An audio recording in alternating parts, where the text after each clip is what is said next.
देखिए, जितने भी अंतर्राष्ट्रीय पुरस्कार है ना, पहले तो ये ध्यान रखना कि ये एक इकोसिस्टम है और ये सारी इकोसिस्टम एंटी भारत है। और उसमें जितने भी, मतलब आप मैगसेस लीजिए या नोबेल लीजिए या अन्य सारे लीजिए, ये सारा किसको दिया जाता है? आज तक किसी हिंदू संत को दिया गया? आज तक कभी हिंदुस्तान का काम करने वाले किसी व्यक्ति को दे दिया? नहीं, ये वामपंथी जिहादी इकोसिस्टम को ही दिया जाता है। और इसलिए हमें क्या फर्क पड़ता है कि यूनुस को कौन सा पुरस्कार दिया है, हम उस पर ताकत न लगाएं। अर्जुन की तरह इस समय हमारा जो फोकस होना चाहिए वो 100% फोकस होना चाहिए कि हम हमारे भाइयों को बचाएं और उसके लिए एक भी जिहादी को नहीं छोड़े। हाँ, अच्छा, चलिए मैं थोड़ी सी बात करना चाहती हूँ। मैं 71 में ले जाती हूँ। इंदिरा जी ने उस वक़्त अंतर्राष्ट्रीयकरण किया था बांग्लादेश की समस्या का। वहाँ पर कोई भी बच्ची और 60 साल तक की औरत छोड़ी नहीं गई थी। हमारी उस वक्त की प्रधानमंत्री पूरे विश्व में घूमी थी, सर पर एक दुपट्टा वो साड़ी लेकर के, और रशिया के साथ समझौता किया था। 17,000 मुक्ति वाहिनी सेना के साथ हमारे सैनिक लड़े थे, शहीद हुए थे। आज बांग्लादेश 75 में बांग्लादेश की ये हालत थी, बेशरम भूल गए हैं।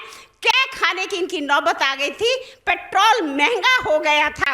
हमने सदा इनकी सहायता की, जिस सांप को दूध पिलाया उसी ने हमें खाया। लेकिन आज जरूरत है पुलिस के साथ मिलकर चुन चुन कर जो बांग्लादेशी हमारे देश में घुसे हुए हैं उनको ट्रकों में दाद करके जा करके बॉर्डर के ऊपर खड़ा किया जाए, एक लंबी लकीर बना दी जाए और उनको अंदर डाला जाए। ये तुम्हारे साथ आएंगे, तुम्हारी इकोनॉमी को खराब करेंगे, तुम्हें खाएंगे, और वहाँ से हमारे हिंदुओं को वापस लेना चाहिए। मुझे प्रधानमंत्री जी पर अफसोस आता है, उन्होंने इस समस्या का अंतर्राष्ट्रीयकरण अब तक नहीं किया है। उन्होंने चेतावनी नहीं दी है।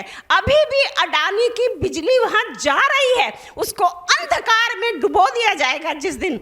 एक और बात कहना चाहती हूँ, कुंभ स्नान आने वाला है।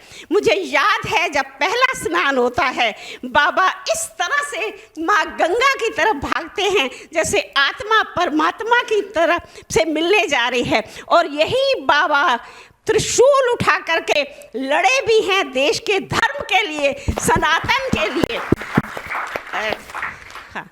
कुंभ के अंदर सब एक मत होकर के त्रिशूल उठा करके अपने सोने चांदियों की गद्दियों में जो बैठ करके पूजा करवाते हैं, उनके स्थान पर हुंकार भरे हो नहीं सकता। लेकिन अगर नहीं किया तो ये जमाती एक दिन, ये जो जमाती आज बांग्लादेश में हमारे हिंदू भाइयों को खा रहे हैं, हमारी बच्चियों को उठा रहे हैं, एक दिन यही जमाती भारत में घुसेंगे। जरा आप सुन लीजिए क्या क्या प्रवचन दिए जाते हैं। पाकिस्तान भूखा मर रहा है, बांग्लादेश भूखा मरने वाला है। वहां जाके कहते हैं बल्ब कहते हैं हम इन काफिरों को इधर से भी दबाएंगे, उधर से दबाएंगे। अरे पहले हम दबाएं तब बात है। बिल्कुल बिल्कुल।